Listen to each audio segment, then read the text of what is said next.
Empezamos a cerrar la semana con ánimo, con harto frío, hay que decirlo, hoy día un día helado acá en Santiago, pero como dice Alex Banter, siempre es viernes en el corazón de este equipo, aunque cuando es viernes eso se potencia, ¿cierto, Paula Walker?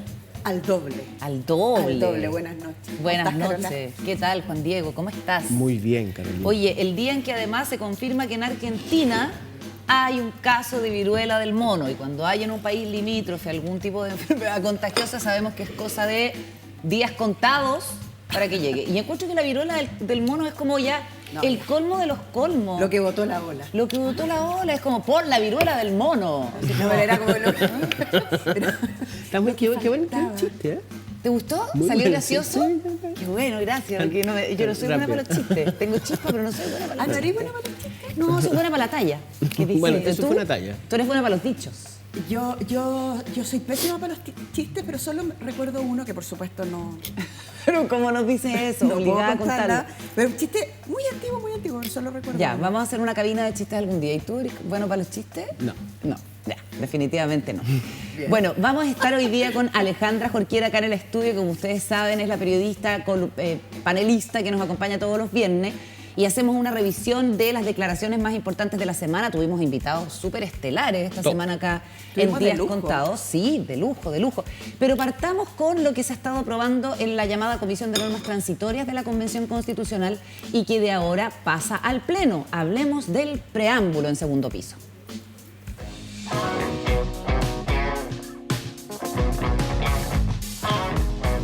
¿Cristalino? Ya, está lista la propuesta del preámbulo que tiene que ser aprobada en el Pleno de la Convención por 2/3. Sí. Una propuesta que tenía inicialmente, bueno, fueron como 13 propuestas de preámbulo que se fueron, digamos, juntando, eran más de 27 párrafos y quedaron finalmente en 4 y que tenemos aquí para Sí. revisar. Yo traje el preámbulo. Quiero leer el preámbulo. Sí, leamos el preámbulo. Es cortito. Justo necesario. Es cortito, pero este es el mensaje para el futuro. Yo así lo siento, ¿no? Con esto va a partir, si es que es aprobado por 2/3 y tiene una sola oportunidad de aprobarse. Solo se vota una vez en el Pleno. Y dice así: nosotras y nosotros, el pueblo de Chile, conformado por diversas naciones, nos otorgamos libremente esta Constitución, acordada en un proceso participativo, paritario y democrático. ¿Estamos de acuerdo con eso? Yo, Sí, en general, sí. Yo le puse ticket. No le hace Ya. nada, no le hace daño a nadie. Eso está ¿Vieron mi bien. lápiz? Nada. Al fin sacaste tu lápiz. Sí. ¿Vieron Mira, mi lápiz? Lo tiene desde el segundo medio. Este es el lápiz, es el lápiz que cuando uno era chica soñaba tener multicolores, como de Claro. Ángel Niña de la Flor, todas mis referencias allá, pero el carnet Ya, sí, rebotando, claro. jugando básquetbol. Claro. Hay Ahí se cayó. rosado, claro. Hay lila. lila, entonces la medida que uno va bajando, hay La morado, diversidad, ¿ves? celeste, azul, verde agua, amarillo y rojo. Tú Impresionante, tenías te felicito. carnet que eran como libritos, ¿no? Sí. Bueno, sigamos con el preámbulo, pero solo quería mostrar mi lápiz. Estoy tan chocha. Es con un mi excelente lápiz para Bien. este preámbulo. El preámbulo 1 le pusimos azul. O sea, el Le primero. pusimos check. Check. Vamos a la segunda parte.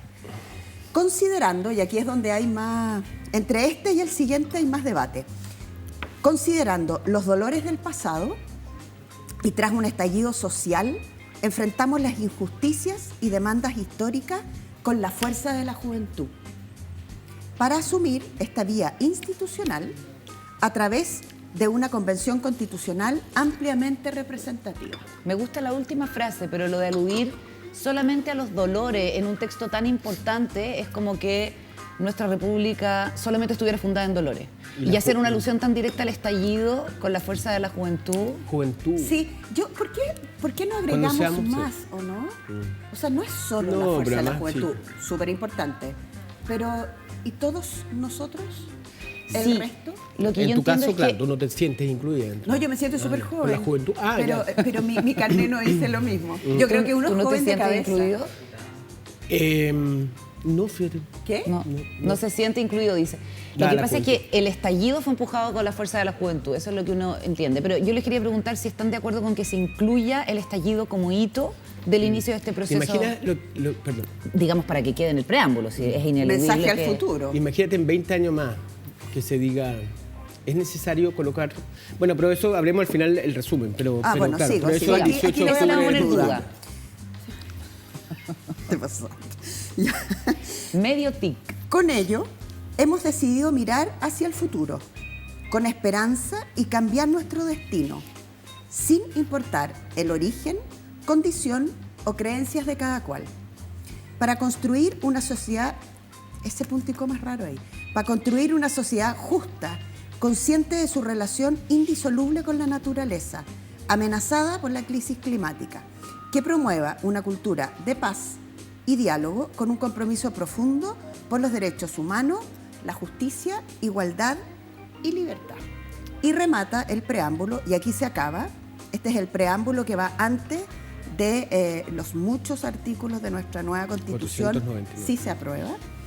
De esta manera, en ejercicio del poder constituyente, adoptamos la siguiente Constitución política de la República de Chile. ¿Se acuerdan que antes aparecía como que no íbamos a hacer república? En algún momento sí. Que fue una se dijo, discusión se inicial. temió, Bueno, claro. la siguiente Constitución política de la República de Chile. Se sigue llamando exactamente igual que se ha llamado siempre. Me gusta, fíjate, que se haga alusión a la relación con la naturaleza. Sí. Inicialmente era mucho más adornado, era una cosa totalmente exagerada, totalmente desproporcionada, pero finalmente se hace la alusión al tema de la naturaleza y la crisis climática. A mí me parece que eso es relevante porque es un escenario que no va a pasar de moda, eso sí que no va a pasar de moda, aunque había quienes decían que había que poner explícitamente dos cosas: el concepto plurinacional y el concepto constitución ecológica. Ambos quedaron fuera, aunque obviamente están en el texto. están además en el preámbulo cuando se habla que un país compuesto de distintas naciones y con la importancia de la relación con la naturaleza. Entonces, hay ahí una especie de concesión sin que se pierda el espíritu. Yo creo que debieran darse por satisfechos los convencionales con el trabajo. ¿Cómo lo ves tú, Paula? Yo vuelvo siempre a lo mismo. En comunicaciones el poder de las palabras es enorme. Imagínate que si tú dices, en esta parte, ¿no?, consciente de su relación con la naturaleza, en vez de decir, no sé, ecoconstitución, con todo lo que eso le produce a la gente que es más conservadora. La gente más conservadora tú le dices ecoconstitución y es como, son unos Ecoterroristas. ecoterroristas. Bueno, ¿te acuerdas que había un grupo así? Pero bueno. Entonces, las palabras. Esa me gusta, naturaleza, mucho. Y me encanta diversidad en el preámbulo. Porque en la diversidad cabemos todos. Y somos un país, como conversábamos ayer, diverso, mestizo, lleno de grupos distintos. Así que yo solo mandaría como mensaje que integrando la juventud, la fuerza de la juventud, hagan un guiño para todo el resto. Juan Diego. Yo soy mucho más fome, o sea, yo en ese sentido creo que los textos tienen que ser muy claros, muy limpios. Sí, minimalistas, Sí, ¿no? Sí, además como que me entiendes ideas que la pregunta es ¿qué queda después de que lees eso, ¿no? Como empiezas a pensar quién habrá sugerido esto, cuál es el gol que metió este otro como tiene mucho rollo como texto. ¿Tú encuentras que se nota en el preámbulo? Sí, obviamente. ¿Cómo sí, se dio sí. la discusión? Sí, obviamente. Un preámbulo aquí enrollado. Hay gente, Cuático. Sí, cuático.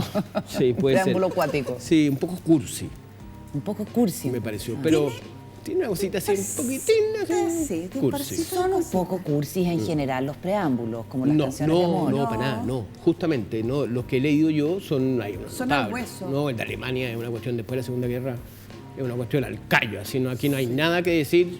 Aquí te mando tu exorcet que te quede clarito.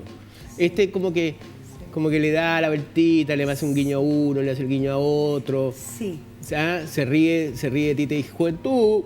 Entonces, ¿me entendés? Como... Pero signo de los tiempos, ¿irá a durar? ¿Irá a sostenerse Es en el tiempo? contingente. Es contingente. O sea, Exactamente. claro, es de la contingente. semana. O sea, no sé si dura Es un año, contingente. ¿me entendés? Vigente, pero... Sí. Que ese es un criterio. Yo siempre creo que los textos y los mensajes tienen que tener criterios y conceptos. Porque si no, uno se enreda en la contingencia y en los gustitos. Entonces uno dice, mire, el preámbulo debe tener 3 criterios. Debe ser comprendido hoy día y en 20 años.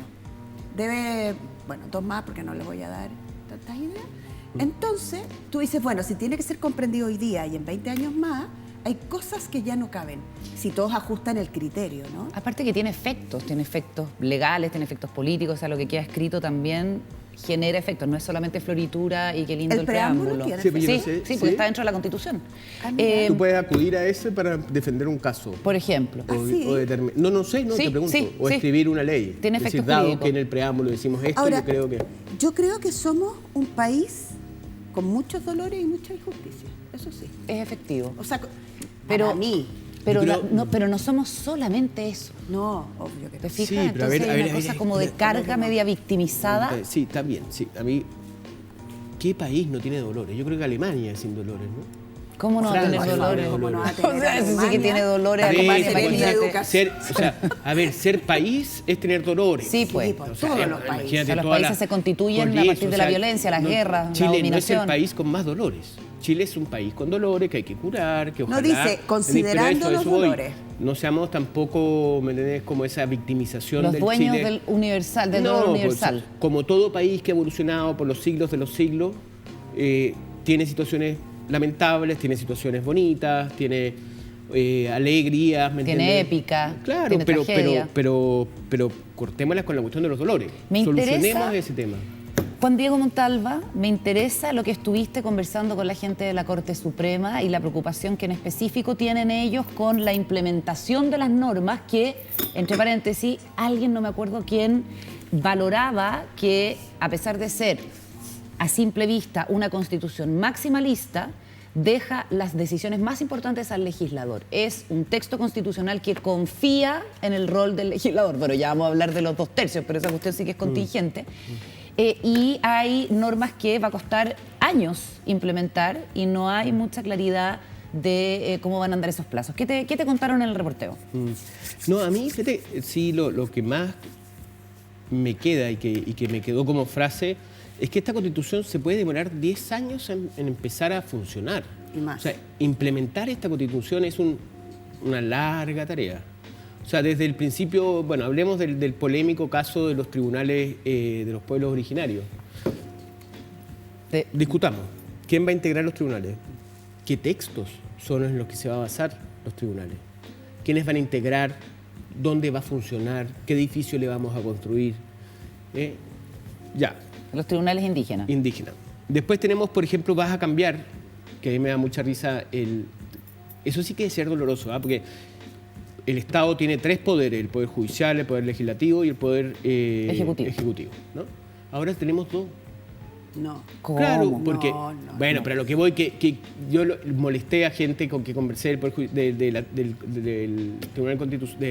de la Corte De la Suprema. Corte Suprema. Por eso, decía, oye, ya no son poderes, ¿me entiendes? Como Porque que ya se no- llama sistemas de porque se llama justicia. sistema de justicia. Y simbólicamente es como que se pierde ¿me un entiendes? poder Entonces, que contrapesa al otro. Como que cómo sienten eso y están bastante, no es muy cómodo para ellos. O sea, pero bueno, pero ya, sistema de justicia. Es una broma, ¿no? El poder. Pero, ¿qué significa implementar un sistema de justicia? ¿Cómo se ordena? ¿Cuáles son los reglamentos? ¿Hay jurisprudencia? La jurisprudencia es la misma que había, o sea, si todos los fallos que tenía la Corte Suprema van a ser ahora el sistema de justicia, ¿me entiendes? Se crea un consejo de justicia. Entonces estamos hablando solamente en el tema de los tribunales, el tema de justicia. O sea, todo esto se da en todas las otras áreas que aborda la Constitución. Pero Consejo de Justicia, ¿cómo se forma el Consejo de Justicia? Hay algunas líneas, por ejemplo, la selección por la alta dirección pública, miembros del Poder Judicial, pero ¿dónde funciona? De nuevo, ¿qué edificio vamos a construir? Todo eso hay que definirlo. ¿Y Entonces, genera mucha inquietud, incertidumbre? Sí. ¿Más la cosa operativa Sí, práctica ellos o la son- cosa de fondo? Son cuidadosos, ¿ah? pero porque hay que ser honestos, a ellos les preocupa mucho todo esto de cambiar la edad de los supremos, que pasa de 75 a 70. ¿Cuántos se van para la casa? En la eliminación del recurso de protección, les genera mucha incertidumbre. Entonces, a lo que voy, más allá del Poder Judicial, lo que voy es que si esto es en este caso específico del tema judicial, ¿cómo será en todas las otras áreas, por ejemplo, los derechos? ¿No? Derechos sociales, ya. ¿Cómo se va a implementar un derecho que se garantiza? Y así interminablemente, a lo que voy, que ¿cómo será este proceso de 10, 15 años? Ahí ya no vamos a ser jóvenes. Los Ahí sí jóvenes que ya no vamos a ser Los jóvenes jóvenes. que dicen en el preámbulo ya serán unos viejitos, ¿me entendí? Que Pero esto tendrán- pasa en todas partes del mundo donde se hacen textos constitucionales nuevos. Claro, ¿ah? pero lo que voy es que la tarea recién empieza, aquí Claro. no termina. Tal cual. Paula. Bueno, yo creo que el tema del poder constituyente y de ir asomándose lentamente el texto nos trae un desafío gigante como país, porque primero hay que comprenderlo y tenemos un problema súper severo de comprensión de lectura. Y lo digo de manera irónica, pero también con datos. Somos un país, el país de la OCDE, que entiende menos lo que lee de todos los países. La mitad de las personas entre 15 y 65 años en Chile, cuando se enfrenta a un texto, la mitad no lo comprende.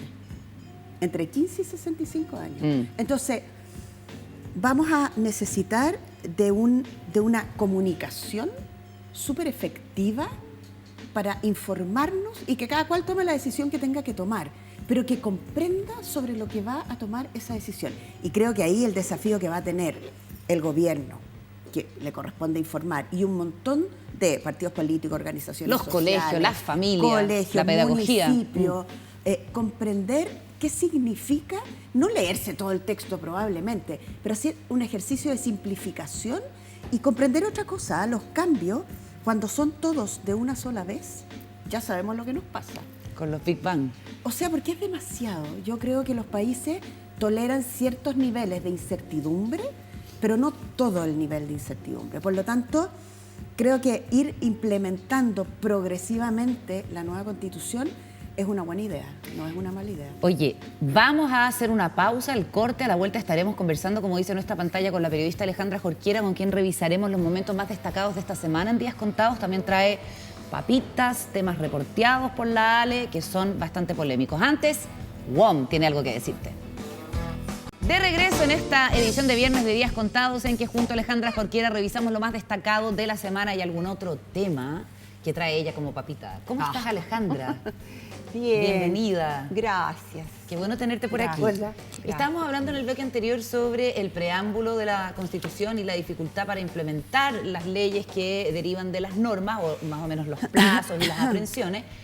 Pero todo esto es si es que se aprueba en el plebiscito de salida la nueva Constitución. Y hay organizaciones que han estado trabajando fuera de los plazos legales, según nos enteramos en una nota de Interferencia, que tiene, digamos, todo el detalle, en campañas de promoción de una u otra postura a través de redes sociales como Instagram o Facebook. Al margen de los plazos legales, 9 grupos por el rechazo y la tercera vía invirtieron 164 millones de pesos en propaganda en Instagram y Facebook. Lo primero que salta a la vista es la necesidad de regular de una vez por todas en el país el uso de estas plataformas como forma de propaganda política, porque recordemos que la campaña política comienza 2 meses antes del plebiscito y la propaganda televisiva 1 mes antes. O sea, estamos fuera del plazo y hay algunos grupos que ya están invirtiendo plata, Ale. Completamente fuera del plazo. Y la cifra que se maneja o que se investigó habla de 164 millones que ya se han gastado estos grupos. ¿Y quiénes Unos son más, estos otros grupos? menos. Hay un grupo que está, por ejemplo, comandado, encabezado por Bernardo Fontaine. Bernardo Fontaine, que recordemos que viene desde 2015, cuando Michelle Bachelet gobernaba por segunda vez, con su campaña para encontrar la reforma previsional. ¿La reforma previsional o la tributaria? Ay, la no, tributaria, la yo creo. tributaria, La tributaria. perdón. Claro, ahí aparece. Ahí aparece Bernardo Claro. Fontaine, en contra de la reforma tributaria. Tributaria de Michelle Sí, Bachelet. Y ahí empieza a exactamente. construir, de hecho, como este capital político que lo lleva a ser convencional. Claro, o sea, un capital político, bueno. No En es este- muy fan de Bernardo Fontaine, No, Alejandra. No, porque ¿sabes qué pasa? Encuentro que Bernardo Fontaine, más allá de todo, que creo que él es un poquito frívolo en términos políticos. O sea, no tiene pudor en mentir y sale siempre corregido detrás por Jaime Baza o por distintos convencionales constituyentes que le aclaran que está mintiendo. Y A como ver. que no le importa. Veamos la lista de los grupos que han estado financiando campañas a través de Instagram y Facebook y que aparecen en detalle en este reportaje de Interferencia. La Mejor Constitución, Rechazo, Plan C, 44 millones, Ciudadanos en Acción, 39 millones de pesos gastados hasta ahora. Reforma la Reforma, que también va por el rechazo. ¿Ese es el grupo Fontaine? Claro. Reforma la Reforma, 33 millones. Amarillos por Chile, 14 millones, que probablemente sean los más mediáticos, Paula, ¿no? Porque está Cristian Barken, en fin. Sí. La coordinadora, El Descueve, Convención al Instante, Proyecto Voces Chile, Hísmo. Bueno, hay que decir que la gente es completamente libre de expresarse contra el texto de la Constitución, por cierto. Pero esta es una delgada línea porque tú utilizas las herramientas y el algoritmo de las redes sociales para generar creación de opinión y eso, el debate, digamos, es largo, pero se puede considerar que está dentro de la campaña política. ¿Hay otro grupo donde está Fuad Chaín también? Sí, está mencionado como dentro de la misma lógica de Bernardo Fontaine, de la Carol Baum, Martina Rau. También aparece metido en ese mismo saco, y eso que no es del mismo grupo, Fuad Chaín. A mí tampoco me extraña lo de Fuad Chaín, debo decirlo. No me extraña nada. Él está en Fundación Ciudadanos en Acción. Pero no me extraña nada. Y Ciudadanos en Acción, porque es raro que Fuad Chaín esté llamando directamente al rechazo, pero de hecho cuando uno lo entrevista y conversa con él, dice, yo no estoy diciendo que si voy a rechazar o no voy a rechazar, pero hay normas que no digo lo que digo. No digo lo que digo, sino todo lo contrario. Pero claro. No digo, no estoy de acuerdo con mis palabras. ¿Qué es lo que dicen los amarillos también? No, No, ¿qué es lo que dicen los burdeos? Es que hoy día no, son Team como los Burdeo. burdeos. Team Burdeo, Team Lana. Llegaste muy simpática, Alejo. ¿Yo? Sí. ¿Me te ríes porque yo no soy amarillo? No. Ah, yo Tú soy eres rojo. negro como la... Yo soy Claro, yo rojito, soy rojo, rojito claramente como rojo. negro Chávez. como la maldad. Naranjo, como dice la gente que se consideraba amarilla al inicio del debate y que después cuando le Oye, secuestrado Barken el reculó. nombre, naranjo. Sí. No, que quería preguntarle a ustedes qué opinan de esto. ¿Están a favor? ¿Están en contra? De que la ¿Les parece gente pueda- mal o bueno que haya esta publicidad o Lo que pasa es que Por está las el redes vacío sociales. legal de lo que hablaba la Carola en términos de legislar sobre las redes sociales, sobre el uso de Internet, digamos. Pero a mí lo que me parece sorprendente es que aquí además no solo ocupan las plataformas de Facebook e Instagram, que sabemos que tienen una cantidad de visitantes y de asiduos muy alta, sino que además financian columnas, que es lo que dice el reportaje, y que esas columnas van publicadas en los medios. ¿Pero tú crees que financian columnas? Ah, de ver, columnas Bueno, escritas. está dentro de los ¿Qué medios, ítems. Ale? No no Clara, dicen. no. Sí, porque los medios serios no aceptan plata por publicar columnas, distinto es una inserción. Entonces, Exacto, si un inserto va en cualquier medio que estén dispuestos a pagar. pero probablemente el hecho de que se pague por esta difusión en las redes es lo que lo hace complicado, ¿no? Eso es. El tema de la plata, Claro, porque tú si puedes la expresarte la libremente. columna Ahora, hay que hay un tema muy importante acá, que el artículo no hace mención a cuánto gasta el apruebo.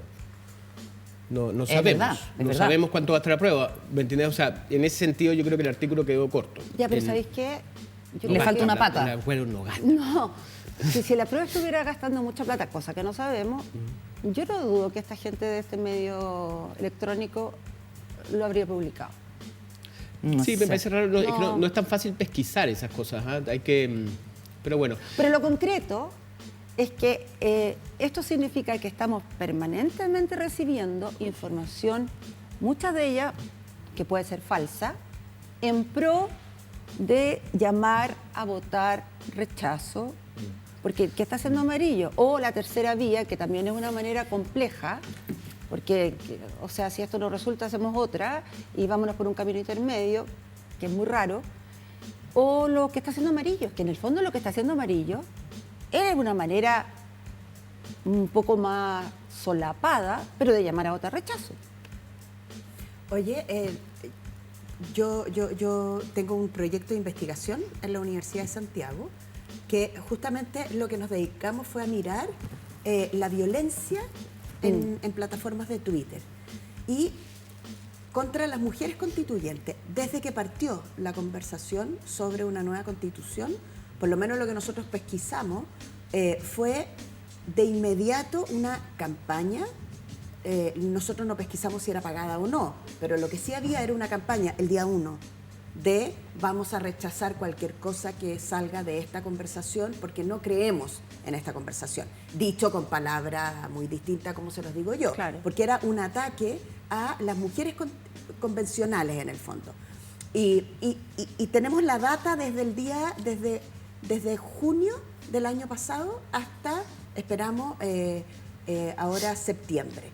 Entonces lo que uno ve es que efectivamente los grupos que no confían en la discusión de la Convención Constituyente comenzaron desde un inicio Desde el día 1. a decir no, no, no. Otra cosa son los antecedentes que trae la Alejandra, que efectivamente hay grupos que, porque se puede pagar, y tú lo que haces es que pagas, y es súper interesante lo que hacen las redes, porque segmentan en lo que se llama el nanomarketing.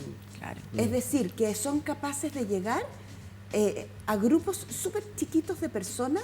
La cantidad de información que nosotros entregamos a las redes hace que las redes reconozcan en nosotros miedo, adhesiones, esperanza, susto. Entonces, saben y buscan a los grupos, nos encierran entre nosotros mismos, claro, y nos dicen de cabeza, miren, esta es la preocupación, a ti que eres un poco más conservador o eres un poco más lo que sea, a ti, por ejemplo, te van a llegar, no digo a ti porque estás al frente, pero te empiezan a llegar mensajes que confirman tus creencias. Es Totalmente. el rollo más no, complejo. Entonces estamos bajo amenaza en ese sentido de conversaciones en las redes sociales desde un inicio, unas libres y otras que estimulan. Lo que estimulas tú es que te llegue el mensaje. Pago para que le llegue el mensaje a la gente que está dudosa. Oye, ese es el concepto como más... El foco del detrás. reportaje, bueno, y eso se vio en el caso de Cambridge Analytica Así en es. Estados Unidos para la elección de Trump.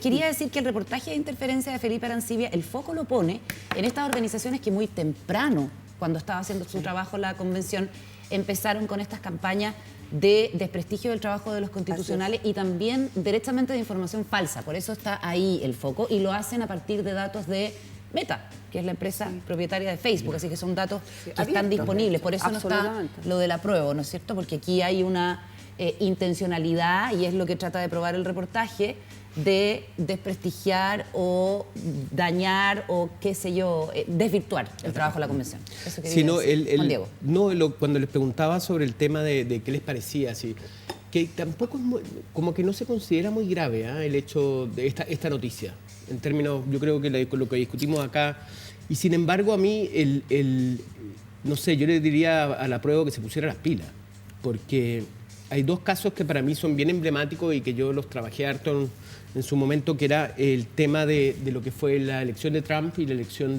por lo que tú decías, Paula, y el Brexit. Ahí, Agregale Colombia. Como tú decías, Carola, el tema de Cambridge Analytica y la famosa... Cuando se supo ahí la cantidad de herramientas que tiene Facebook para llegar al público indicado, ¿me entiendes?, con la información que le gusta. Horadando la democracia al final. Si claro, pero en ese sentido, yo creo que esta es la primera prueba, sin tener el detalle de la investigación. Te podría decir que es el primer gran evento en donde la inteligencia artificial y todos estos instrumentos de las redes sociales se está utilizando para tener un objetivo. En el caso de Trump y en el caso de Trump y en el caso de Brexit fue evidente, y de ahí en adelante empezó todo el análisis. Pero yo creo que este caso va a ser caso de estudio. Sí, nosotros, perdón, solo un dato a propósito de lo que dice el Juan Diego.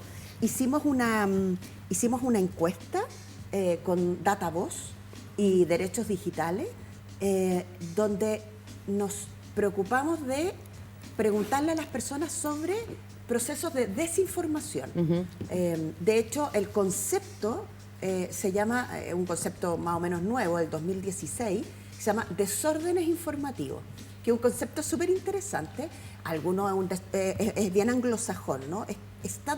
La información existe, no necesariamente es mentira, pero está tan desordenada que te lleva a tener visiones distorsionadas de la verdad, que es como la versión que a los periodistas nos hace más juicio, ¿no?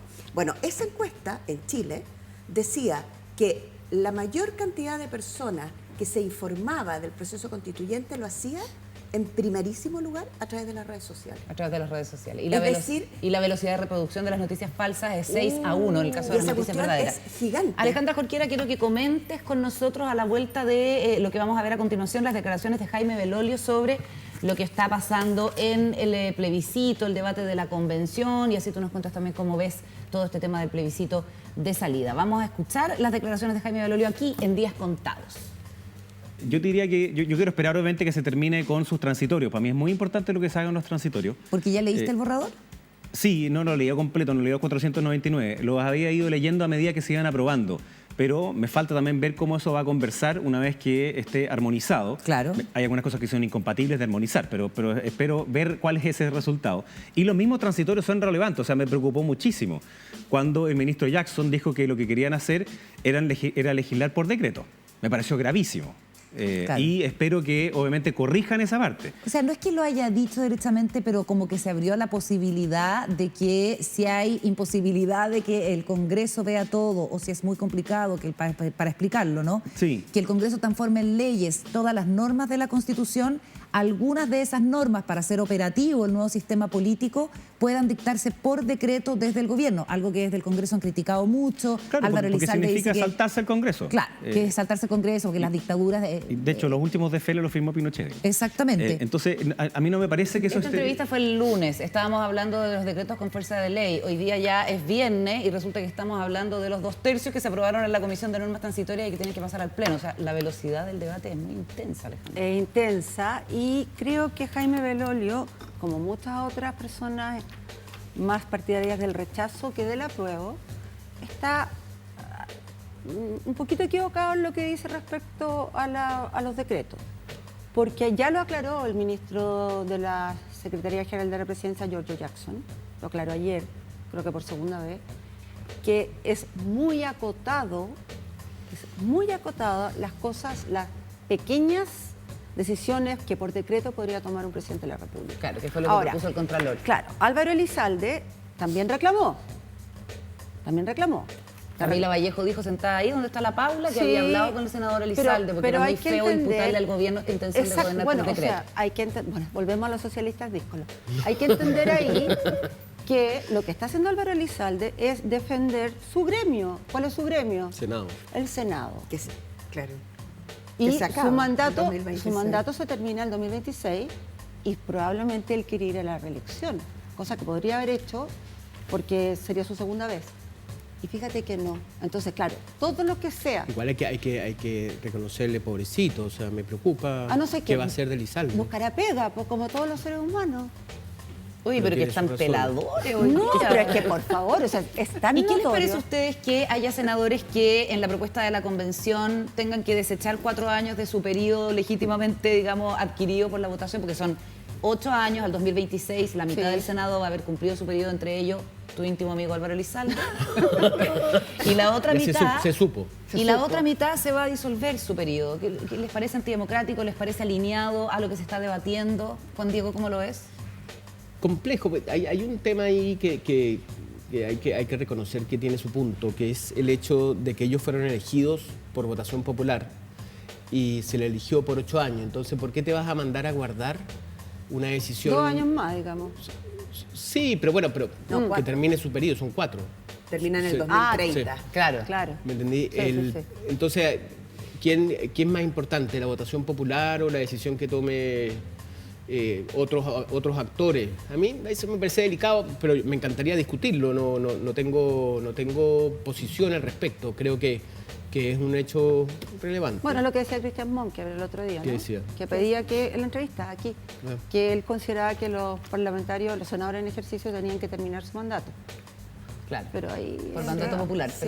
Pero la convención dice nosotros fuimos Sí, po. mandatados para hacer un Obvio. nuevo arquitectura política que en algún momento tiene que entrar a Sin, a operar. sin juicio definitivo en esto, yo quiero poner un poco de contexto, porque al final vivimos un momento tan raro, ¿no? Estamos viviendo un momento donde todo, a mí no me gusta este concepto, pero lo voy a aplicar porque se me viene a la cabeza, ¿no? Esta cosa líquida, ¿no?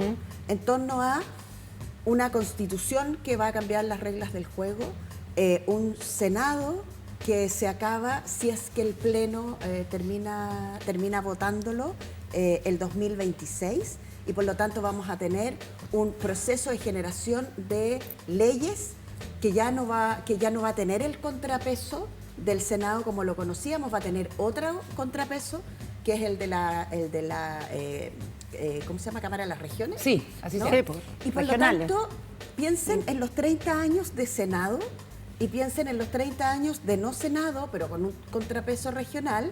Entonces, yo creo que hay una reacción de grupo, ¿no? Un grupo que ve su extinción como se le conoció, que lo eligieron por 8 años y que le restan 4, pero en lo que hay detrás es la disputa del poder. Totalmente. O sea, Ahora, como es la disputa del poder, al final quienes ejercen ese poder, en este caso las y los senadores, incluyendo a Álvaro Elizalde. Tan mentado esta noche. Tú tienes otras senadoras, por ejemplo, Fabiola Campillay, Sí. que entiende lo que hay como el contexto detrás y dice, a mí no me importa renunciar a mis 4 años, porque ella comprende que el ejercicio del poder de ella se puede hacer a través de una nueva constitución que equilibra poderes. Entonces, en esta mesa es muy fácil, no en esta, sino que en general en la que nos encontramos, tener juicios que son como rápidos, pero que olvidan que estamos en el momento todo es en nuevo. que la olla está haciendo así y se va a repartir de nuevo la sopa. Y los que antes tomaban así de sopa, empiezan a tomar sopa más chica Sí. o se Ahora- distribuye distinto. Entonces, La estamos Alejandra. en un momento distinto, ¿no? Alejandra y Juan Diego. No, habla tú nomás. Juan Yo Diego. ya me Gracias. estoy Diego, concentrada Alejandra. en otro tema ya. Gracias. No, es que yo voy a contar una anécdota que yo tengo una relación compleja con el senador Lagos Weber. Ya. Con Oye, tema- ¿qué vas a decir Elizalde también? No, ya era mucho. Ya era Ya como- salir a defender a Álvaro, A ver, sí, que por invitamos favor. No, ya lo senador contratábamos de Elizalde. mascota al senador Elizalde en este No, caso. tengo Que una ha sido relación muy hábil compleja. en todo caso, hay que Tengo una- decir. tengo- Nadie lo puede desmentir. Su habilidad para instalarse en el gobierno Bueno, por lo pronto. Ah, no, Pero eso tengo se una llama de relación otra manera. compleja Pero en fin. con Lagos Weber. ¿Y cómo se llama? Volvemos a Lagos Weber, perdón, que ha estado en la noticia muy tuitero. Sí. Sí, ¿qué te iba a decir? Y nada, intenté meter un gol. Yo lo llamé muy amistosamente a ver si cambiábamos este conflicto, esta relación conflictiva que teníamos. Conflictiva, ya. Y le dije, oye, Ricardo, yo creo que es el momento para que hables sobre ¿cómo se llama? Sobre todo este término, el término del Senado, todo lo que está pasando con la convención. Y yo solamente oí una carcajada. Solo Y me una dijo- carcajada. Sí, y me ¿Ya? dijo, ¿tú crees que yo voy a salir a hablar como senador de cómo las consecuencias de que se acabe el Senado? Sería impresentable. Bueno, me parece que... Me Bueno, parece... pero un Con lo señor cual, muy juicioso. con lo cual que Juicioso, yo exactamente. puedo decir que sigue muy ¿Y por qué conflictiva mi te relación lleváis con... mal con la Sí, yo me imagino por qué. No es la cueca, ¿no? No, Ah, yo no. no sé bailar cueca. Porque en las no. últimas noticias trató muy No, mal a Lagos tampoco, Weber es de cuando bailaba antes. Era cueca. cuando era editor del diario El Domingo El Mercurio. Ah, ¿Qué ya, ahí hiciste? Una entrevista ahí. Ah, bueno. Una entrevista que no le gustó. Oye, Oye, Ricardo Lagos Weber tuiteó, ¿dónde se hace el PCR para definir cuáles instituciones son leales? A propósito de lo que planteó Fernando Atria, con esto de los 2/3 y el debate de que queda con cerrojo este periodo legislativo, no es una trampa, había dicho Fernando Atria, es un modo de proteger la constitución de instituciones que no tienen razones para tener lealtad con ella, a la espera de instituciones que por ser creadas por la nueva constitución, sí es razonable esperar que la tengan, y esto ya fue como... O sea, la última piedra en el zapato para el Parlamento, para el Congreso de parte de la Convención. Alejandra. No, a mí, mira, a mí me parece bien, o sea, yo puedo entender que aquí este desbarajuste, este nuevo ajuste respecto a pasar de 30 años de Senado a esta cosa nueva que va a ser el Senado regional, digamos, o esta Cámara regional. ¿Viste que va a terminar llamándose Senado regional? ¿Te acordáis que lo Sí, conversamos al sí. principio? Es que es una figura que todavía no está Claro, como ellos van a clara. lograr que se llame Senado. Le tiene que producir un desacomodo de todo orden a los senadores en este momento. Pero creo que la manera de enfrentarla no es la que están usando de atacar al gobierno. ¿Cachai? Porque lo que están haciendo es convertirse con unos pequeños opositores al gobierno. Estoy hablando desde el supuesto sector del oficialismo. Entonces creo que la respuesta a Lagos Weber es la que te dio a ti, me parece razonable. Y no andar por los medios como lo está haciendo Fidel Espinosa. Qué raro, socialista de nuevo. Fidel Espinosa, Elizalde, bueno, y varios más, que son parte del conglomerado. O sea, Bueno. se nota mucho su defensa gremial, Su defensa Corporativa. corporativa. Mencionamos que Camila Vallejo había hablado de este asunto esta semana en la entrevista, pero también hablamos de otros temas y le preguntamos si directamente en la Araucanía había violencia rural, había terrorismo. Esta fue la respuesta de la vocera. Porque aquí tenemos la situación del robo de madera, detectamos que hay crimen organizado que está probablemente motivado por otras razones, y entonces en eso estamos también trabajando en una labor de inteligencia, que obviamente no son cosas que uno puede señalar por los Comentar medios de públicamente. comunicación, pero que se está trabajando en esa dirección, se está trabajando. Oye, y hoy día la ministra Isquia Siches apareció en una pauta en que estaba, la convocatoria era el del subsecretario de Prevención del Delito, Eduardo Vergara. Apareció la ministra Isquia en una señal de querer como empoderarse de la agenda de seguridad y habló también del tema del crimen organizado, también lo ha mencionado el presidente Boric. O sea, la definición de los problemas de agenda de seguridad para el gobierno es que el crimen organizado ha crecido mucho. No sé quién quiere... A mí, por ejemplo, esto no sé si podría entrar dentro de la categoría de crimen organizado, pero huele raro. Este hallazgo que se hizo de los 2 carabineros que está la denuncia, ¿no? Que se enviaban balas por Chile Express, Santiago Temuco. Entonces tú uno dice ahí, ¿qué es esto? ¿Qué? O sea, Pero además, ¿cómo puedes mandar balas no. en una encomienda? No, yo... Como quien manda, Yo no sé, necesito mandar Malta. un montón de encomiendas a México y fíjate que acabo de cachar que hasta se pueden mandar balas. O sea, y Chile Pero, Express mandando, no lo someten a un escáner. ¿Por qué lo no descubrieron? revisan. Yo creo que eso fue soplo. Escuchemos lo que dijo la ministra sobre Vale. este tema, precisamente Isquia Siches esta mañana. Gravísima, obviamente hay procedimientos de investigación interna que ya están en curso, pero quiero ser muy clara que ninguno de estos casos empañe la institución de Carabineros. Hoy hemos visto lo necesario que son para el funcionamiento de nuestras ciudades, lo necesario que son para el funcionamiento de la democracia, para llevar la seguridad que la gente espera en los distintos territorios, pero frente a ello también ser muy claros que cuando ocurran estos incidentes, cuando hayan carabineros que estén involucrados en hechos delictuales, evidentemente la institución activamente está trabajando por encontrarlos, detectarlos y obviamente separarlos de sus funciones habituales. Ya. Tú decías, qué raro algo, ¿no? Decías tú. No, porque si el tipo, o sea, ¿cómo? No creo que hayan escáner, o sea, como dices tú, de un soplo. A ¿Cómo mí me huele descubren soplo. algo? Yo creo que es interesante periodísticamente. Aquí está, la Fiscalía Metropolitana Occidente y el fiscal jefe del Sistema de Análisis Criminal y Focos Investigativos, Sergio Soto, dice que estaban trabajando sobre este tema. Él dirige la investigación junto al fiscal regional José Luis Pérez y desde marzo del 2021 la Fiscalía realiza una investigación vinculada al tráfico de municiones provenientes de la 9ª región, en la cual al día de hoy se encuentran involucrados en calidad de imputados 2 funcionarios de Carabineros que serían los remitentes y destinatarios de este tipo de elementos. Esto se puede unir con lo que nos decía el alcalde de Lumaco, ¿no? De que en la zona costera, ahí en la Araucanía, entra todo tipo de cosas por embarcaciones. Y lo otro, antes de darte la palabra, Paula, la defensa de Isquia Siches a los carabineros, ¿ah? Sí, eso es una cosa nueva. Yo creo algo que nuevo. no. ¿De parte de Isquia Sí. Siches? No. Si tú te fijas bien, ella, después del episodio del avión a Temuco, yo diría que ella ha tenido, cuando fue a la Araucanía, Tucuicuy. a El avión, Tucuicuy. porque dice, el avión porque llevó El Cuando avión estuvo era la polémica con el escándalo marido, con el que iba marido con y la guagua. Ahí yo diría Una bajeza sin nombre, hay que decir. Yo jamás voy a dejar pasar ese comentario, porque que la acusen de ir con el marido o con la guagua, francamente, una bajeza Bueno, sin nombre. Pero bueno, yo diría que de ahí se estableció una relación más bien Sí. cercana, amistosa. dices tú. No, o sea, los ministros de Interior tienen que tener una buena relación con las policías, pero yo hasta ahora no he visto a la Isquia Siches quitándole el respaldo, nunca. No, pero lo que pasa para mí fue como emblemático y un poco confuso el episodio del policía, del carabinero en la calle cuando lo van a linchar y dispara. ¿Te acuerdas? Ahí Sí. hubo una situación Un en paso en donde, falso donde de varias, la incluido ministra. incluida la ministra de, ¿cómo se llama? De la mujer. No, que era la que... La Javiera Toro. No, es la ministra de Bienes Nacionales, Sí, Javier Toro. Javiera Toro. que fue increíble.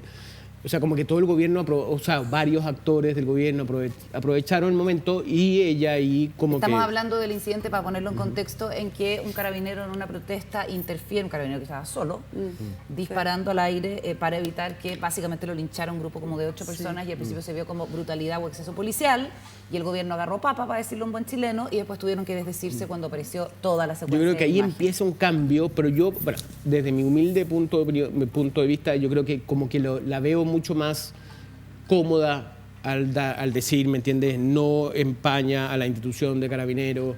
La veo más cómoda. Yo creo que antes no era tan cómodo y en ese sentido se ha ido Bueno, aprendiendo lecciones. Rodaje, po.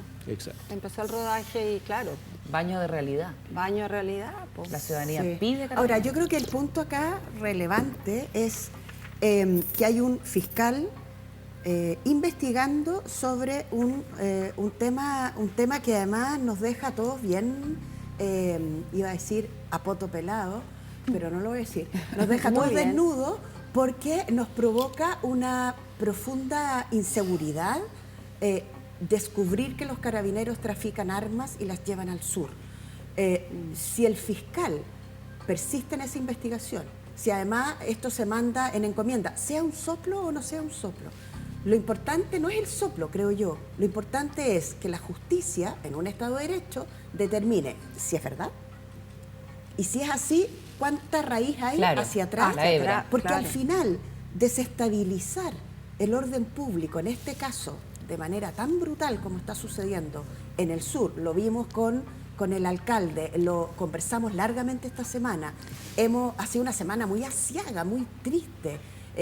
Hoy día en los funerales de Don Segundo vimos a unas comunidades que están en su tierra y que están al lado del lago y que van allá y que le rinden homenaje a un hombre que trabajando fue asesinado y si no nos apuramos puede quedar en impunidad. Y eso es lo que termina destruyendo a los países, que tú nunca sepas quién está detrás y que la sospecha se instale y se instale además en la policía. Así que yo creo que aquí lo central es eso. Oye, estoy de acuerdo. Vamos a escuchar precisamente la declaración del alcalde de Lumaco, que entre otras muchas cosas dio cuenta de cómo son los movimientos de estos delincuentes que además generan formación entre las personas que están en el territorio. Yo espero que el presidente deje un regloncito de su cuenta pública para que nos den recursos frescos y poder funcionar, poderle llevar una canasta de mercadería a la gente que está sin trabajo, tiene hambre, hay niños que no tienen qué comer. Y así de trágico, porque el papá no tiene trabajo. Y se arriesgan a salir a trabajar a faenas forestales sabiendo lo que les puede pasar, como por ejemplo el caso de Don Segundo. Bueno, ya han sacado la voz dirigentes mapuches que, digamos, rechazan la vía violenta, pero sí trabajan por el acuerdo con las forestales en una cuestión bastante pragmática y también con el gobierno, como hemos estado comentando. La Alejandra trae un tema que es súper delicado y que tiene que ver con una acusación que se hace sobre un masivo ocultamiento de documentos y testimonios que aportaron exconscriptos durante la dictadura militar y que fueron entregados en la denuncia que publicó el canal La Red a la subsecretaria de Derechos Humanos del segundo gobierno de Michelle Bachelet, Lorena Fríes, que hoy día es diputada y que además fue directora del Instituto Nacional de Derechos Humanos, la primera directora, si no me equivoco, del instituto. El archivo oculto de la subsecretaría de Derechos Humanos dice que casi 6.000 relatos de exconscriptos no fueron entregados ni divulgados y obviamente implican un asunto grave, de ser cierto. La ex subsecretaria actual diputada Fríes ha especificado que no hubo un ocultamiento en ningún momento ni ninguna intención de hacerlo, pero que esto quedó para el posterior gobierno del presidente Sebastián Piñera. Alejandra. Lo que pasa es que ahí saltan muchas preguntas. Efectivamente se trata, entre julio de 2017 y diciembre de 2017, se generó una mesa en la Subsecretaría de Derechos Humanos donde los exconscriptos que tuvieron participación entre el 73 y 1990 fueron a declarar.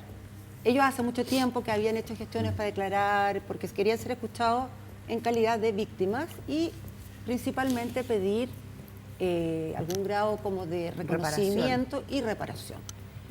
Estos conscriptos fueron a declarar, la manera de hacerlo era muy simple, presentar unos papeles que acreditaban que habían sido conscriptos en esa época y un relato, donde ellos tenían que especificar en qué regimiento habían estado, el periodo y todo.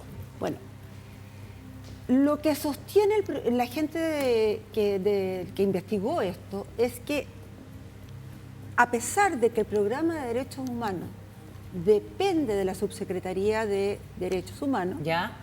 No se les llamó a ellos a participar de esta mesa donde estaban los testimonios. Primera cosa, lo que de ser cierto es un error garrafal, porque esos son expertos, que leen un párrafo y son capaces de saber con precisión si ahí hay una hebra, si este testimonio tiene algún valor especial.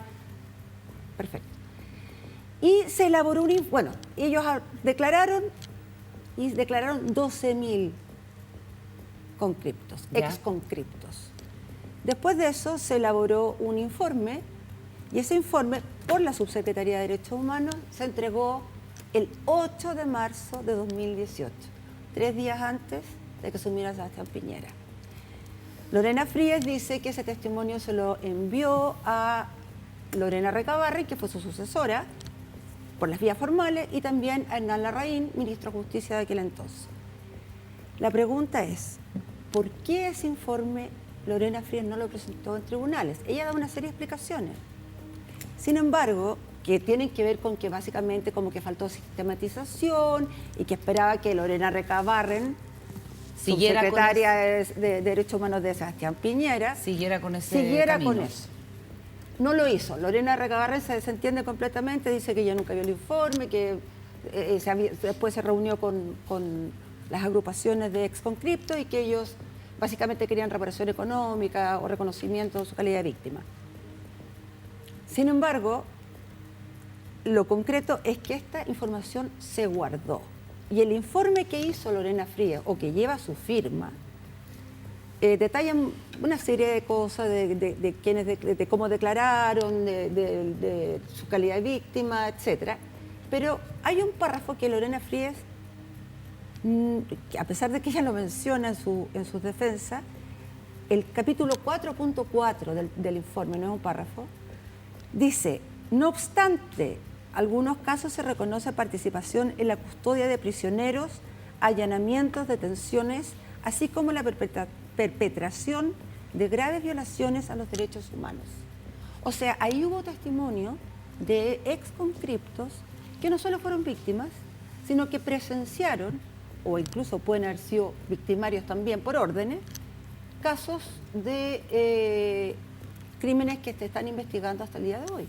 Pero lo que dice Lorena Frías, perdona Ale, es que en los testimonios aportados no hay información que ayude a esclarecer delitos de lesa humanidad, que no hay fechas, que no hay lugares, que no hay nombres. Y lo otro que pone en su hilo de Twitter es que las asociaciones de Exconcripto nunca han querido colaborar con la justicia. Si bien lo revisado no aportó antecedentes como fechas, nombres ni hechos específicos, cabía la posibilidad y por tanto la necesidad de su continuidad. Entonces lo que ella dice es hasta donde vimos no había esto y tampoco, digamos, una intención de colaboración para llegar a resultados ciertos, pero podía ocurrir si se seguía con esa investigación. Luis Narváez, que es el periodista que destapó esto, tuvo acceso a alguna de las carpetas, de estas carpetas donde están contenidos los 12.000 testimonios. Porque el informe es público, pero no los testimonios. El informe ella lo entregó. Sí, de hecho está en Twitter. Sí, ella lo subió ayer, creo. Son 28 páginas, 27 páginas. Pero, por ejemplo, hay uno de los testimonios que se dio a conocer donde un exconcripto estuvo en la Academia de Guerra, relata cómo estuvo en la Academia de Guerra durante el año 74 y fue testigo de las torturas cometidas a José Toa, exministro del Interior, en el momento del golpe ya no lo era, de Salvador Allende.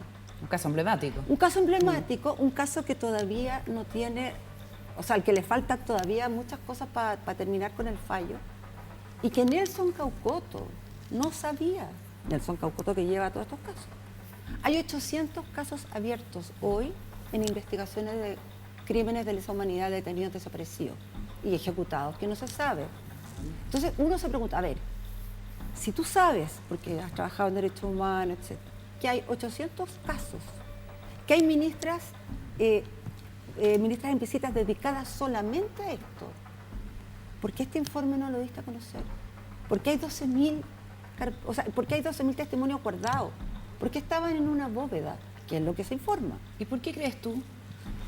Lo que pasa es que si yo te digo negligencia, creo que es una manera suave de tratarlo, porque cuando se trata de esto, de las víctimas y de los familiares de los detenidos desaparecidos y ejecutados, a mí me parece que la negligencia es un término suave. Yo quiero creer que esta fue una negligencia inexcusable, sobre todo considerando que los familiares se han ido muriendo progresivamente sin saber el destino de sus muertos o de sus desaparecidos. O sea, para mí esto es muy, muy inexplicable. Sí. A propósito de cómo partimos el programa, hablando de los dolores, que es parte de las palabras que vienen en el preámbulo de la Constitución, yo creo que vamos a cargar durante tantísimos años, si no por siempre, con lo que significó la violación de derechos humanos para nosotros como país, como sociedad. Y por lo tanto, la denuncia, es súper importante la denuncia que hace el medio, y lo que trae la ALE a la mesa requiere claramente de que las personas que están involucradas puedan hacer sus descargos y aclarar qué es lo que pasa. A mí no deja de llamarme la atención que el gobierno del presidente Piñera no haya hecho absolutamente nada con el informe que, por lo que dice Lorena Fríes y por lo que dice en Twitter, fue entregado al ministro de Justicia, fue entregado a su sucesora, fue entregado a la Cámara, ojo. A la Comisión de, la Comisión de Derechos Humanos, O sea, en la Cámara. Los parlamentarios, es decir, estamos hablando de institucionalidad del Poder Ejecutivo, institucionalidad del Poder Legislativo, y estamos hablando de los sucesores y de 4 años de gobierno, donde, como muy bien dice la Alejandra, hay familias que están esperando tener información de lo que pasó y simplemente no se hizo nada. Entonces me parece que son de aquellas cosas que terminan explicando rabias acumuladas, Por supuesto. tristezas acumuladas y sobre todo como mirar a las autoridades de turno y decir, bueno, explícame por qué por último no nos avisaron que existía, ¿no es cierto? La gran pregunta es, ¿por qué esto no se, ¿por qué no se llevó a los tribunales? Cuando en el capítulo 4.4 habla de testimonios donde se registran detenciones que estos ex conscriptos habrían realizado y violaciones, graves violaciones a los derechos humanos. ¿Por qué esto no se llevó a los tribunales? Perfecto, ya, ok. No se llevó. O sea, lo supo el ministro de Justicia. Lo supo, claro. Del gobierno del presidente Piñera. En el gobierno del presidente Piñera se habla de que hubo 6.000 testimonios más. ¿Dónde están?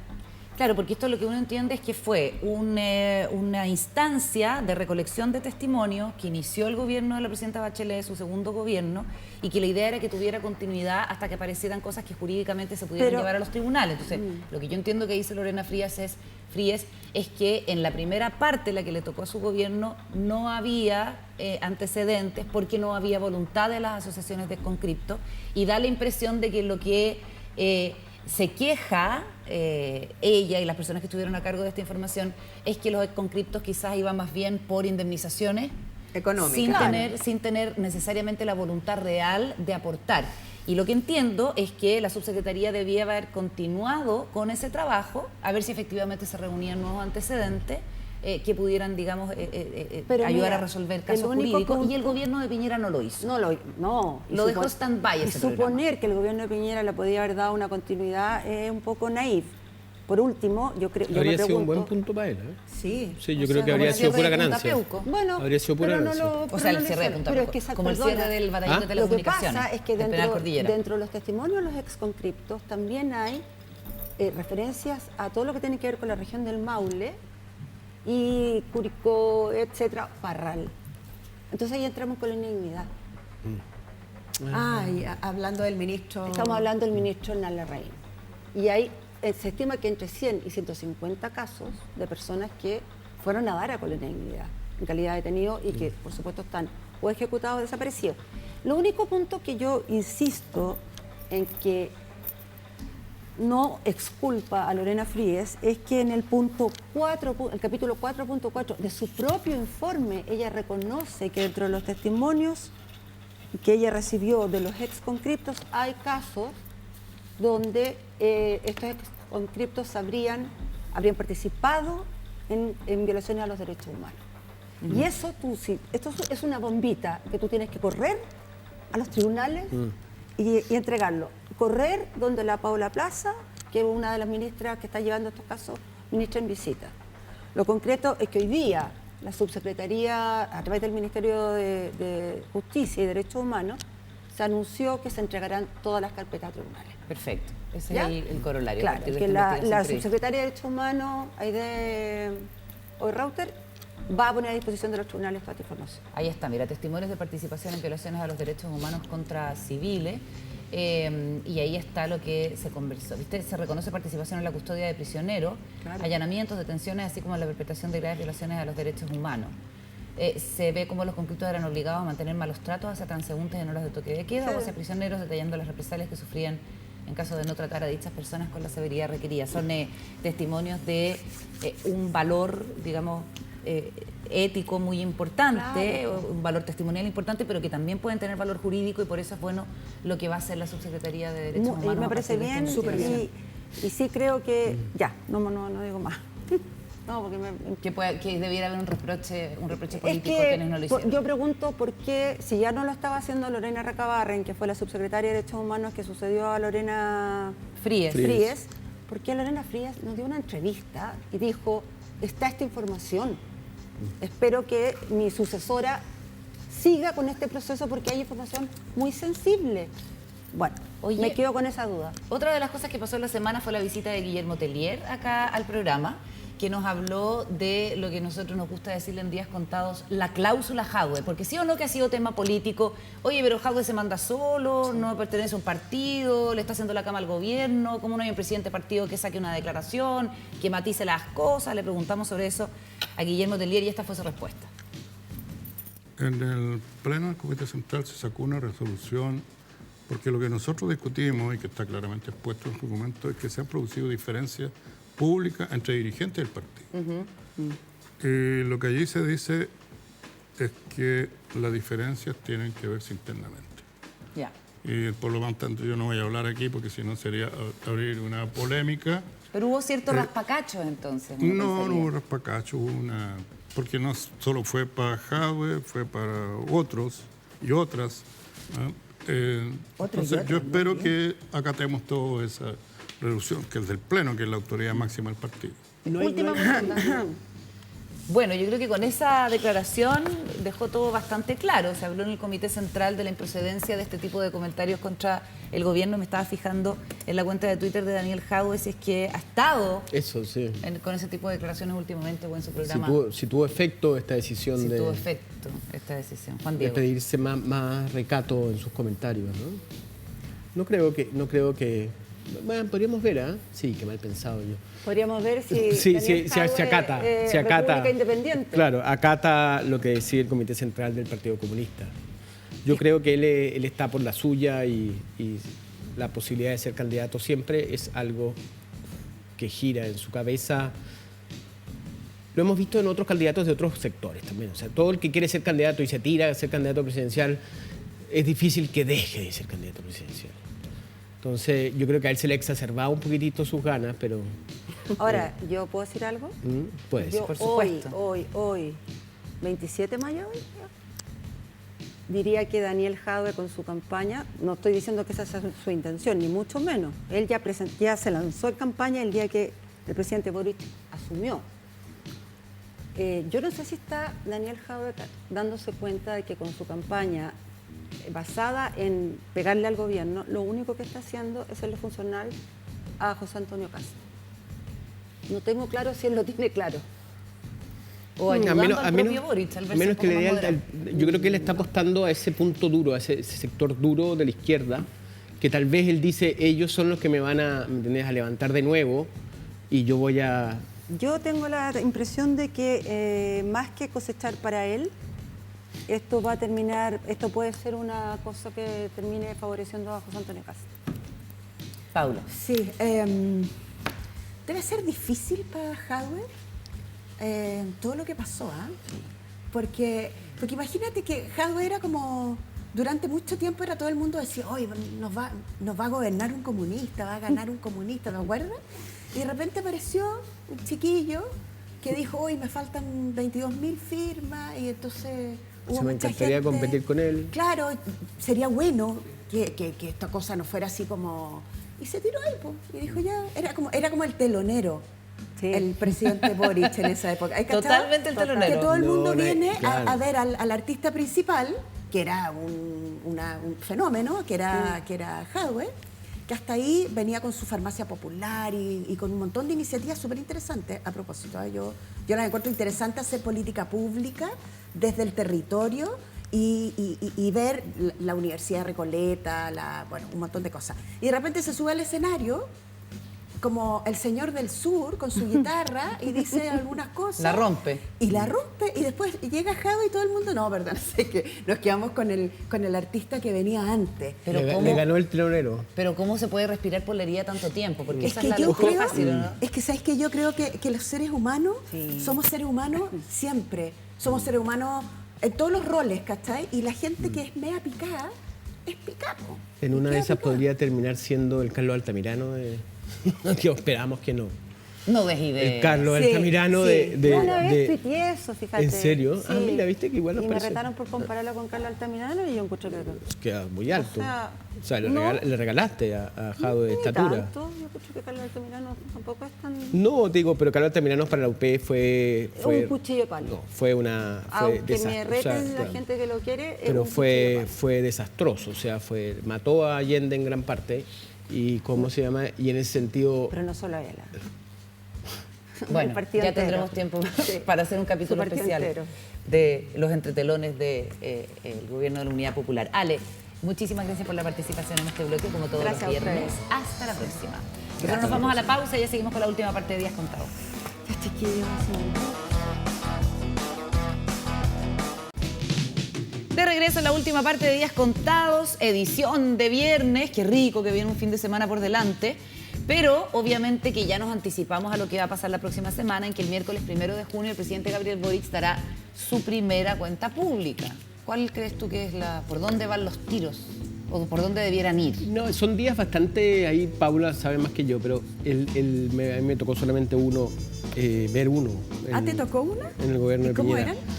No, es todo muy nervioso. Sí. ¿Cómo se llama? Llegan, pasan muchos papeles, porque primero el primer texto lo hacen todos los ministros, envían a presidencia su texto, lo que ellos hicieron, y después empiezan todas las personas que están alrededor del presidente como a leer y a tratar de armar, y ahí la pelea es a quién escucha el presidente, ¿no? Y en el caso de Piñera era o sea, ¿qué va a escribir Piñera? Porque finalmente lo hacía él todo, o sea, él hacía todo el texto. Era una persona que le metía mucho a mano, sí, para el dolor de cabeza de su ghostwriter o escritores fantasmas que supuestamente intentan hacer como la armonización del texto, pero terminaba rápidamente cambiado por los gustos y las decisiones del presidente. Y el día propio de la ida al Parlamento, al Congreso, es bastante agotadora. Hay todo un tema de transmisión. La Paula fue directora de la SECOP, entonces eso es hay que tener, no sé, imágenes de apoyo, cuáles son, quién va a ser el director. Los invitados también es un tema, ¿o no? Sí, sí. Y hay un invitados. seguimiento que se va haciendo el texto que va leyendo, entonces... y se han inventado, no olvidemos, que han habido como gestos o novedades en el latero discurso del 21 de mayo, que es muy importante, le doy mucha relevancia porque creo que es el momento en que el presidente da a conocer y se anota con lo que ha hecho y con lo que va a hacer. Pero es que, por ejemplo, Lagos habló la señora Juanita, le invitó. Hito total. Claro. Y después, se transformó en un dicho, de hecho. Bachelet puso cuñas, no sé, algo hizo. Le tocaron ¿no? los pingüinos en Bachelet 1 a la Sí. presidenta de la cuenta En el pública. primero, que sí. gritaron, algo pasó, ¿te acuerdas? Claro, siempre como que no hay, siempre está como la intención, que yo creo que es un poco complicada y puede ser riesgosa, de hacer algo novedoso el 21 de mayo. Y en el caso del presidente Boric, que ya supimos que, por ejemplo, invitó a la gente de la CPC, a los empresarios que no habían estado en el cambio de mando, a participar de la ceremonia. ¿Qué podemos esperar, Paula? Bueno, yo diría que hay que tratar de ser... todo esto es un perilleo, todo esto es una mezcla de cosas. Es decir, uno tiene que intentar... primero uno cree que esto lo ve un montón de gente y progresivamente lo ve menos gente. Yo me acuerdo que nosotros hacíamos estudios para saber audiencias, por ejemplo. Y cuando era el 21 de mayo tenía más alta audiencia que los primeros de junio. ¿Se acuerdan que esto cambió? Claro. Durante mucho tiempo, que no, ahí voy a averiguar y les traigo la información más exacta, pero durante la tradición era el 21 de mayo. Y el problema era que los presidentes tenían que correr porque a mediodía venía el campanazo y la ceremonia que se hace, que lo hace la Armada, que es recordando a los caídos del 21 de mayo. Entonces se cambió para el 1 de junio y por lo tanto se extendió la cantidad de tiempo. Pero el 1 de mayo, como era feriado, las personas en su casa era como una tradición. Claro. ¿No? ¿Dije primero? Sí. Perdón, 21 de mayo. Entonces era como una tradición. Yo me acuerdo chica, haber visto los discursos, bueno, no sé cuán chica, pero más o menos chica. Sí, pues haber claro que visto sí. los discursos. En mi casa era una ceremonia ver el discurso del presidente. Estamos hablando del retorno a la democracia, no antes, pero que uno miraba la cuenta pública. Yo me acuerdo de las cuentas públicas del presidente Elwin, del presidente Lago. Y ahora, en el caso del presidente Boric, el primer discurso es clave, porque es una decisión súper estratégica. De partida no tienes mucho que contar, porque llevas 65 días en el poder, en el fondo. Y ese es el momento en que tú das... La idea es darle cuenta al Poder Legislativo de lo que has hecho, que en este caso es poquito, pero sí lo que hay que hacer, creo yo, es proyectar a qué vine. O sea, ustedes me eligieron en este contexto, en este plano, y a qué voy. ¿Qué pueden esperar de mí para los próximos años? Y yo creo que en el caso del presidente tiene una dificultad muy superior comparado con los otros. A propósito de lo que conversábamos del contexto, le toca una cuestión súper difícil y por lo tanto tiene que intentar proyectar algo en un país que está así como moviéndose. No sabemos, y el presidente no sabe, por ejemplo, si se va a aprobar o a rechazar. El corazón de personas como yo está en el apruebo, pero no sabemos qué va a pasar porque no sabemos los resultados de un plebiscito que es el 4 de septiembre. Entonces, no está fácil el primer discurso. El presidente va a llevar presidente. un poquito más o menos 85 días en el poder cuando dé su primera cuenta pública y obviamente, claro, la convención es algo que hay que ver cómo va a abordar, si es que además quiere mantener los destinos cruzados con este organismo cuyo desenlace todavía, como tú dices, Paula, es incierto y probablemente el tema de la seguridad pública también esté sobre la mesa, dado que es una preocupación tan importante para la ciudadanía y cómo no, la inflación. Vamos a estar comentándolo aquí, vamos a tener una especial cuenta pública el próximo miércoles para analizar todo lo que pasa y, por cierto, todas las noticias, la actualidad y el análisis. Que tengan un excelente fin de semana. Hasta la próxima, Paula, Juan Diego, un placer como siempre, nos reencontramos. Chao, Carolita, hasta la otra semana.